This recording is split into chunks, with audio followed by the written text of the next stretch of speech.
Hi ಸ್ನೇಹಿತರೆ, ಎಲ್ಲರಿಗೂ ನಮಸ್ಕಾರ. Welcome back to Jaya's kitchen Kannada. ಸ್ನೇಹಿತರೆ, ಇವತ್ತು ನಾನು ಮಾಡ್ತಾ ಇರೋವಂಥ ರೆಸಿಪಿ ಬಂದು ಅವಲಕ್ಕಿ ಇಡ್ಲಿ ಕಡಲೆ ಬೀಜ ಚಟ್ನಿ. ಸ್ನೇಹಿತರೆ, ಇದನ್ನು ಯಾವ ಥರ ಮಾಡ್ಕೊಳ್ಳೋದು ಅಂತ ನೋಡ್ಕೊಳ್ಳೋಣ ಬನ್ನಿ.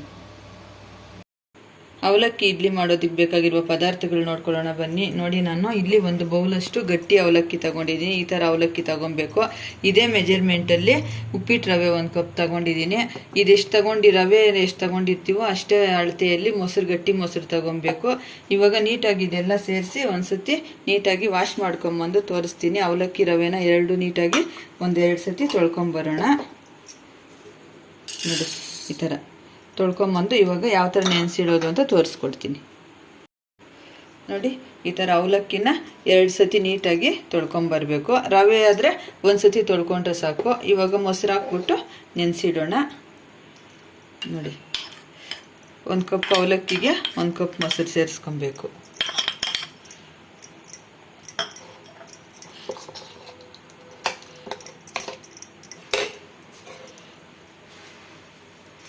ಕೊತ್ತಂಬರಿ ಈ ಥರ ಮಿಕ್ಸ್ ಮಾಡ್ಕೊಳ್ಳೋಣ. ಮಿಕ್ಸ್ ಮಾಡಿ ಇದು ನೆನೆಯೋಕ್ಕೆ ಬಿಡೋಣ.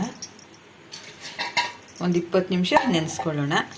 ಇವಾಗ ರವೆಗೂ ಅಷ್ಟೇ 1 ಕಪ್ ಮೊಸರು ಸೇರಿಸ್ಕೊಂಡು ಈ ಥರ ಮಿಕ್ಸ್ ಮಾಡಿ ಒಂದು 20 ನಿಮಿಷ ಬಿಡೋಣ.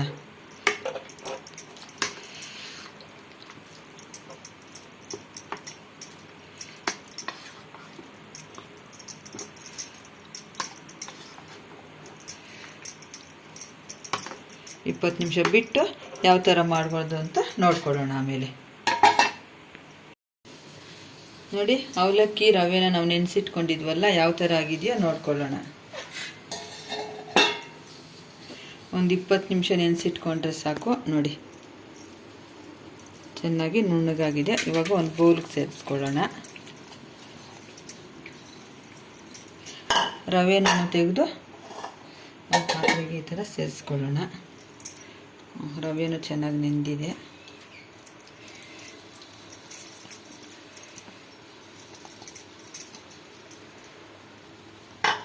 ಈಗ ರುಚಿಗೆ ತಕ್ಕಷ್ಟು ಉಪ್ಪು ಸೇರಿಸ್ಕೊಳ್ಳೋಣ. ಚೆನ್ನಾಗಿ ಈ ಥರ ಮಿಕ್ಸ್ ಮಾಡ್ಕೊಳ್ಳೋಣ. ಈ ಥರ ಕೈಯಲ್ಲಿ ಈ ಥರ ಕಿವುಚ್ಕೊಂಬಿಡೋಣ.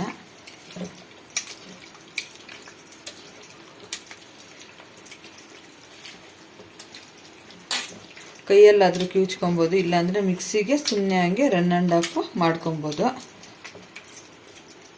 ಇನ್ನು ಒಂದು ಸ್ವಲ್ಪ ತೆರ್ತರಿಯಾಗಿದೆ, ಅದಕ್ಕೆ ನಾನು ಮಿಕ್ಸಿಗೆ ಹಾಕ್ಕೊಂಡು ರನ್ ಆ್ಯಂಡ್ ಆಫ್ ಮಾಡ್ಕೊತೀನಿ. ಇವಾಗ ನೋಡಿ, ಸುಮ್ಮನೆ ಹಂಗೆ ರನ್ ಮಾಡೋದು, ಆಫ್ ಮಾಡೋದು. ನೋಡಿ, ಚೆನ್ನಾಗಾಗಿದೆ. ಒಂದು ಪಾತ್ರೆಗೆ ಸೇರಿಸ್ಕೊಳ್ಳೋಣ.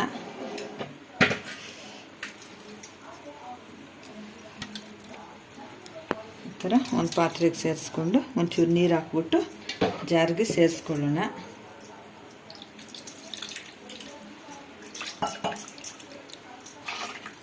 ಇವಾಗ ಒಂಚೂರು ಅಡುಗೆ ಸೋಡಾ ಒಂಚೂರು.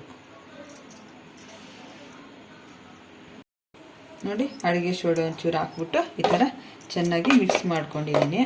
ನೋಡಿ, ಈ ಥರ ಮಿಕ್ಸ್ ಮಾಡ್ಕೊಬೇಕು. ಇವಾಗ ಇದಕ್ಕೊಂದು ಒಗ್ಗರಣೆ ಮಾಡ್ಕೊಳ್ಳೋಣ.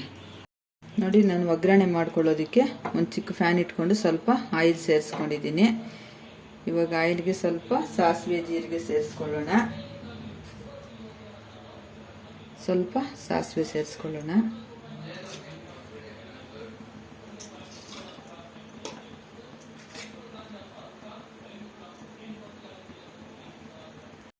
ಸಾಸಿವೆ ಸಿಡಿತಾ ಇದೆ. ಸ್ವಲ್ಪ ಜೀರಿಗೆ ಸೇರಿಸ್ಕೊಳ್ಳೋಣ.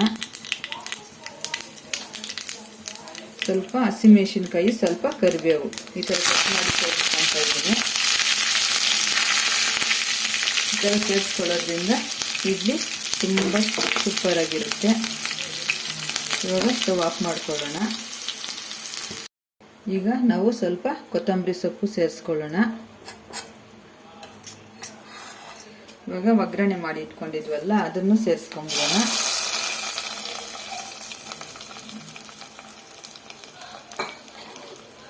ಸೇರಿಸ್ಕೊಂಡು ಚೆನ್ನಾಗಿ ಈ ಥರ ನೀಟಾಗಿ ಮಿಕ್ಸ್ ಮಾಡ್ಕೊಳ್ಳೋಣ. ಈ ಹದ ಇದ್ದರೆ ಸಾಕು. ನೋಡಿ, ಇಷ್ಟಿದ್ರೆ ಸಾಕು. ಜಾಸ್ತಿ ನೀರಾಗೂ ಇಲ್ಲ, ಜಾಸ್ತಿ ಗಟ್ಟಿಯಾಗೂ ಇಲ್ಲ, ಕರೆಕ್ಟಾಗಿದೆ ಇಡ್ಲಿ ಮಾಡ್ಕೊಳ್ಳೋದಕ್ಕೆ.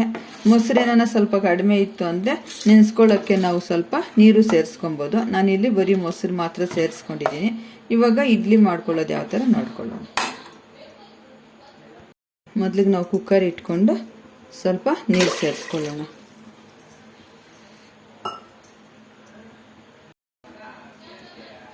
ಈ ಥರ ಇಡ್ಲಿ ಪ್ಲೇಟ್ಗೆಲ್ಲ ಎಣ್ಣೆ ಹಚ್ಕೊಳ್ಳೋಣ. ಈ ಥರ ನೀಟಾಗಿ ಹಚ್ಕೊಳ್ಳೋಣ.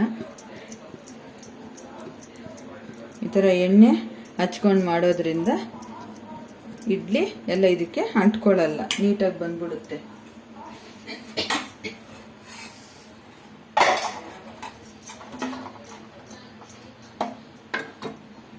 ನೋಡಿ ಈ ಥರ ಹಾಕ್ಕೊಳ್ಳೋಣ.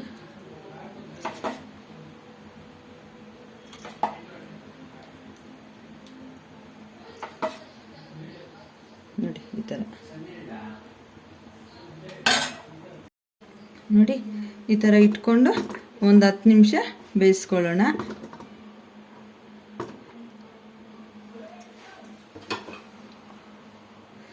ನಿಮಿಷ ಆದಮೇಲೆ ಯಾವ ಥರ ಆಗಿದೆಯೋ ನೋಡ್ಕೊಳ್ಳೋಣ. ನೋಡಿ ನಾವು 10 ನಿಮಿಷ ಇಡ್ಲಿ ಬೇಯಿಸ್ಕೊಳ್ಳೋಕೆ ಇಟ್ಕೊಂಡಿದ್ವಲ್ಲ, ಈ ಥರ ನಾವು ವಿಸಿಲ್ ಹಾಕ್ದಿರ ಹಾಗೆ ಬೇಯಿಸ್ಕೊಬೇಕು. ಯಾವ ಥರ ಆಗಿದೆಯೋ ನೋಡ್ಕೊಳ್ಳೋಣ.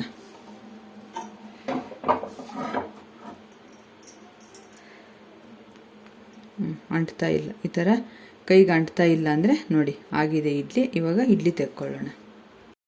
ನೋಡಿ ಇವಾಗ ಇಡ್ಲಿ ಎಲ್ಲನೂ ಒಂದೊಂದು ಪ್ಲೇಟ್ಗೆ ಒಂದು ತಟ್ಟೆಗೆ ತೆಕ್ಕೊಂಡ್ಬಿಡೋಣ. ಇವಾಗ ಒಂದು ಫ್ಯಾನ್ ಇಟ್ಕೊಂಡು ಇವಾಗ ಸ್ವಲ್ಪ ಆಯಿಲ್ ಸೇರಿಸ್ಕೊಂಡು ಕಡಲೆಬೀಜ ಚಟ್ನಿಗೆ ಕಡಲೆಬೀಜ ಹುರ್ಕೊಳ್ಳೋಣ. ನೋಡಿ ಸ್ವಲ್ಪ ಆಯಿಲ್ ಸೇರಿಸ್ಕೊಳ್ಳೋಣ. ಈ ಥರ ಹಸಿ ಕಡಲೆಬೀಜ ಹಾಕ್ಕೊಂಡು ಚಟ್ನಿ ಮಾಡಿಕೊಂಡ್ರೆ ಸೂಪರಾಗಿರುತ್ತೆ.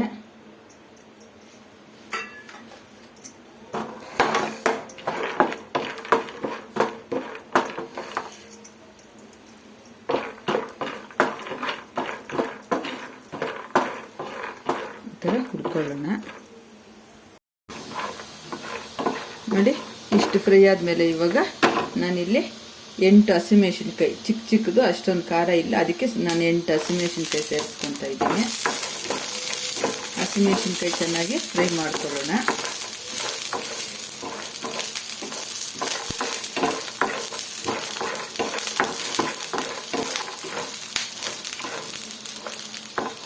ಹಸಿಮೆಣಸಿನ್ಕಾಯಿ ಸ್ವಲ್ಪ ಕಲರ್ ಚೇಂಜ್ ಆಗೋವರೆಗೂ ಫ್ರೈ ಮಾಡ್ಕೊಬೇಕು.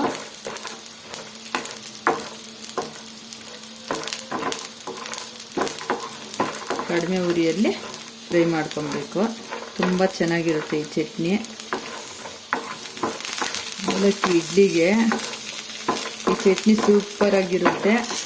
ನೀವು ನಿಮ್ಮ ಮನೆಯಲ್ಲಿ ಒಂದ್ಸತಿ ಈ ಥರ ಇಡ್ಲಿ ಚಟ್ನಿ ಟ್ರೈ ಮಾಡಿ ಯಾವ ಥರ ಬಂತು ಅಂತ ಕಮೆಂಟ್ ಮಾಡಿ.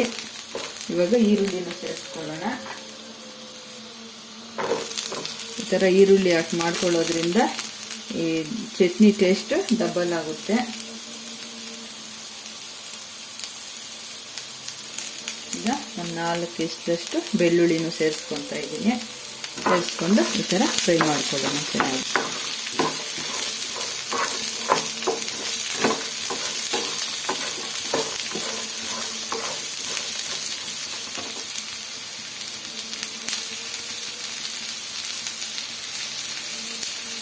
ಈಗ ಸ್ವಲ್ಪ ಕರಿಬೇವು ಸೇರಿಸ್ಕೊಳ್ಳೋಣ.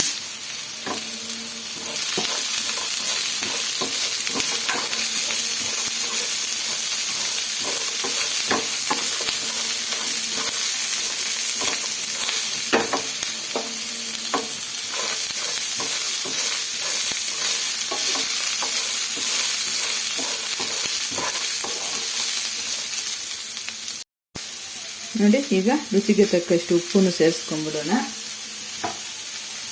ಹುಣಸೆಹಣ್ಣು ಇಷ್ಟು ಹಾಕ್ಕೊಂಡ್ರೆ ಸಾಕು. ನೋಡಿ ಇಷ್ಟು. ಇವಾಗ ಕೊತ್ತಂಬರಿ ಸೊಪ್ಪನ್ನು ಸೇರಿಸ್ಕೊಂಡ್ಬಿಟ್ಟು ಫ್ರೈ ಮಾಡ್ಕೊಳ್ಳೋಣ.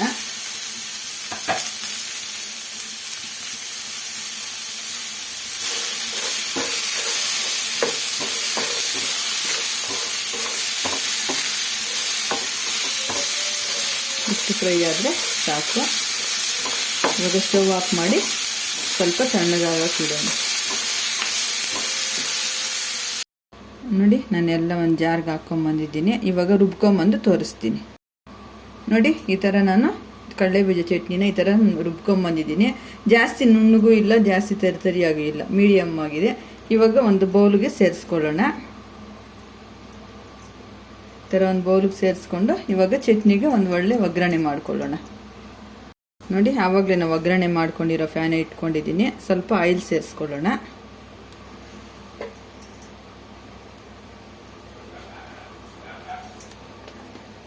ಆಯಿಲ್ ಸ್ವಲ್ಪ ಬಿಸಿ ಆಗಲಿ. ಸ್ವಲ್ಪ ಸಾಸಿವೆ ಸೇರಿಸ್ಕೊಳ್ಳೋಣ. ಇವಾಗ ಸಾಸಿವೆ ಸಿಡಿತಾ ಇದೆ. ಇವಾಗ ಕರಿಬೇವಿನ ಸೊಪ್ಪು ಸೇರಿಸ್ಕೊಳ್ಳೋಣ.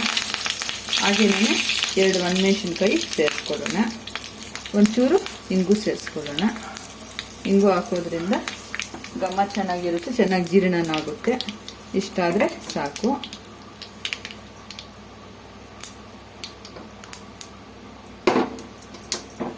ಈಗ ಚಟ್ನಿಗೆ ಸೇರಿಸ್ಕೊಳ್ಳೋಣ. ಚಟ್ನಿ ರೆಡಿ ಆಯಿತು. ನೋಡಿ ಎಷ್ಟು ಚೆನ್ನಾಗಾಗಿದೆಯೋ, ಸ್ಮೂತಾಗಿ ಇಡ್ಲಿ. ನಾನು ತೋರಿಸ್ಕೊಟ್ಟಿರೋ ಅಳತೆಯಲ್ಲಿ 12 ಇಡ್ಲಿ ಆಗಿದೆ. ಇವಾಗ ಕಡಲೆಬೀಜ ಚಟ್ನಿ ಜೊತೆ ಸರ್ವ್ ಮಾಡಿದ್ರೆ ತುಂಬ ಚೆನ್ನಾಗಿರುತ್ತೆ. ನೀವು ಒಂದ್ಸತಿ ನಿಮ್ಮ ಮನೇಲಿ ಟ್ರೈ ಮಾಡಿ ಯಾವ ಥರ ಬಂತು ಅಂತ ಕಾಮೆಂಟ್ ಮಾಡಿ. ಬಿಸಿ ಬಿಸಿ ಅವಲಕ್ಕಿ ಇಡ್ಲಿ ಕಡಲೆಬೀಜ ಚಟ್ನಿ ರೆಡಿ ಆಗಿದೆ. ಈ ವಿಡಿಯೋ ಇಷ್ಟವಾದಲ್ಲಿ ಲೈಕ್ ಮಾಡಿ, ಶೇರ್ ಮಾಡಿ, ಕಮೆಂಟ್ ಮಾಡಿ. ಹಾಗೆ ನಮ್ಮ ಚಾನಲ್ನ ಸಬ್ಸ್ಕ್ರೈಬ್ ಮಾಡಿಕೊಂಡು ಸ್ಕಿಪ್ ಮಾಡಿದಿರೋ ಕೊನೆ ತನಕ ವಿಡಿಯೋ ನೋಡಿ. ತುಂಬ ಧನ್ಯವಾದಗಳು.